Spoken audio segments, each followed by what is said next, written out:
penguasa segalanya, pelindung, pemberi, penjamin. Apapun yang kita bahas harusnya kembali ke Allah. Membahas tentang virus ciptaan Allah. Membahas tentang yang sakit terjadi dengan izin Allah.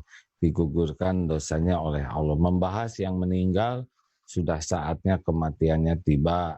Dicabut nyawanya oleh malaikat maut atas perintah Allah.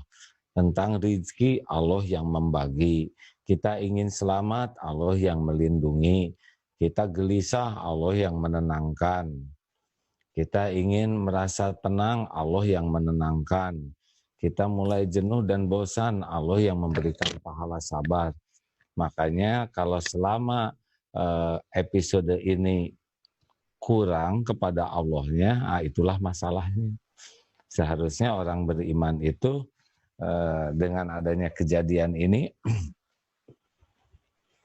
maaf ya, begini dia, ini ketebalan hadirin, lebih enak sekarang, empuk. Di mana barusan ya?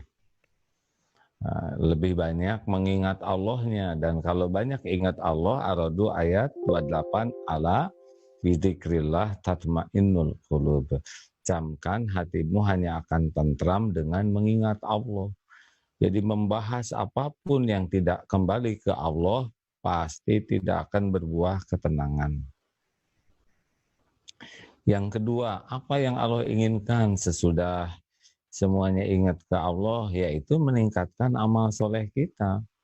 Karena yang nanti kita bawa pulang itu hanya wa'amilus sholihat. Jadi dengan adanya wabah ini, yang paling penting adalah amal soleh kita meningkat tidak. Pertanyaan tadi, gimana supaya iman meningkat? Iman meningkat itu caranya adalah dengan ilmu dulu. Pupuk iman adalah ilmu. Jadi kalau kita tidak mengkaji nambah ilmu yang mengenal Allah, ya sudah. Kita hanya berkutat pada berita COVID, sakit, lockdown, pembatasan. Wah, itu saja nanti yang dibahas sehari-hari dan tidak berubah suasana dengan pembahasan kita. Benar? Benar. Jadi seharusnya dengan adanya ini kita lebih banyak belajar. Yang kedua adalah bagaimana meningkatkan sholat. Wasta'inu bishabri wassalah. Sabar, jadi nambah tidak nih? Karena kita banyak waktu untuk sujud. Baca Quran nambah tidak nih? Atau baca WA terus menerus? Bagaimana kita zikirnya nambah tidak nih? Apa coba? Allah kan sekarang memberikan kecukupan waktu bagi kita. Luar biasa ya. Yang tidak terlalu disibukkan oleh tugas sehari-hari. Tapi rezeki malah sudah dicukupi oleh Allah. Apalagi di luar negeri katanya ya. Nah, ada gaji tambahan, kalaupun enggak, gaya tabungan masih ada. Jadi tidak ada yang perlu kita cemaskan. Yang kita cemaskan itu justru amal kita nambah tidak. Banyak mana baca Quran, baca WA. Banyak mana baca Quran, baca berita. Mah udah sangat jarang lah sekarang baca berita-berita. Karena enggak berubah keadaan dengan dibaca beritanya. Secukupnya aja, sudah itu udah lebih baik. Baca Quran, baca buku, cari ilmu, atau cari amal yang lain. Amal yang sangat penting juga selama di bulan Ramadan, sedekah kita nambah tidak. Karena sedekah itu menjadi luar biasa dalam sulit begini. Kita harusnya di balik kesulitan tuh harus banyak menolong orang. Karena di Indonesia banyak yang sulit. Sini kalau di Australia sudah pada cukup, kirim aja ke Darut Tauhid, kita salurkan ya. Kita berusaha membantu ya. DT Peduli baru bisa bantu sampai 90.000 orang saja. Di antara sekian juta yang perlu. Nah, kita terus kolektifkan dana dari mana-mana. Kita lihat tabungan kita. Uang segini banyak mau diapain? Zakatnya sudah dibayar belum? Jangan-jangan punya uang nggak bayar zakat lagi ya. Kemudian sedekahnya mau berapa? Kita itu lebih terjamin dengan sedekah kita daripada tabungan kita. Kalau Allah mau ngasih nanti dari mana saja jalannya. Ya. Oleh karena itulah penting sekali bagi kita untuk terus-menerus membaca dalam kesulitan ini, amal saya bertambah tidak. Kalau amalnya tidak bertambah, rugi. Karena sekarang Allah memberikan waktu yang lebih luas kepada kita untuk ibadah. Betul tidak? Betul, Pak. Iya kan? Hati-hati nih, sekarang kita tidak melangkah ke masjid, tinggal ke musola di rumah, ke ruang tamu. Kalau itu aja masih lambat, nah harusnya datang lebih awal, sholatnya syukrul wudhu, setelah syukrul wudhu, sholat rawatibnya kita lakukan, sebelum azan kita baca 1 lembar Quran, sesudah sholat 1 lembar lagi, 1 juz itu 5 kali sholat ya tanpa terasa. Apalagi Ramadan besok, di mana bacaan itu berlipat-lipat. Harusnya kita lebih siap lagi untuk meningkatkan amal kita. 1, iman nambah tidak. Cirinya nambah iman, keyakinan, yaitu ketenangan. Kalau makin galau berarti makin kurang imannya tuh. Situasi apapun tenang, karena ingat ke Allah. 2, amal nambah 3. Ada yang ketiga nih. Apakah dalam situasi seperti ini tawasobil hak kita nambah tidak? Kemampuan kita menerima nasihat dan kemampuan kita memberi nasihat. Sekarang serumah, orang rumah itu beda-beda karakternya. Orang rumah itu beda-beda. Ada yang anaknya 1, ada yang belum dititipi, ada yang sudah banyak, ada yang dengan orang tua, macam-macam suasana rumah itu tergantung episode yang Allah berikan masing-masing.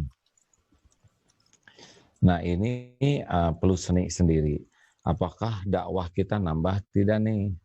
Jangan sampai kita nerima nasihat susah, memberi nasihat juga tidak bisa.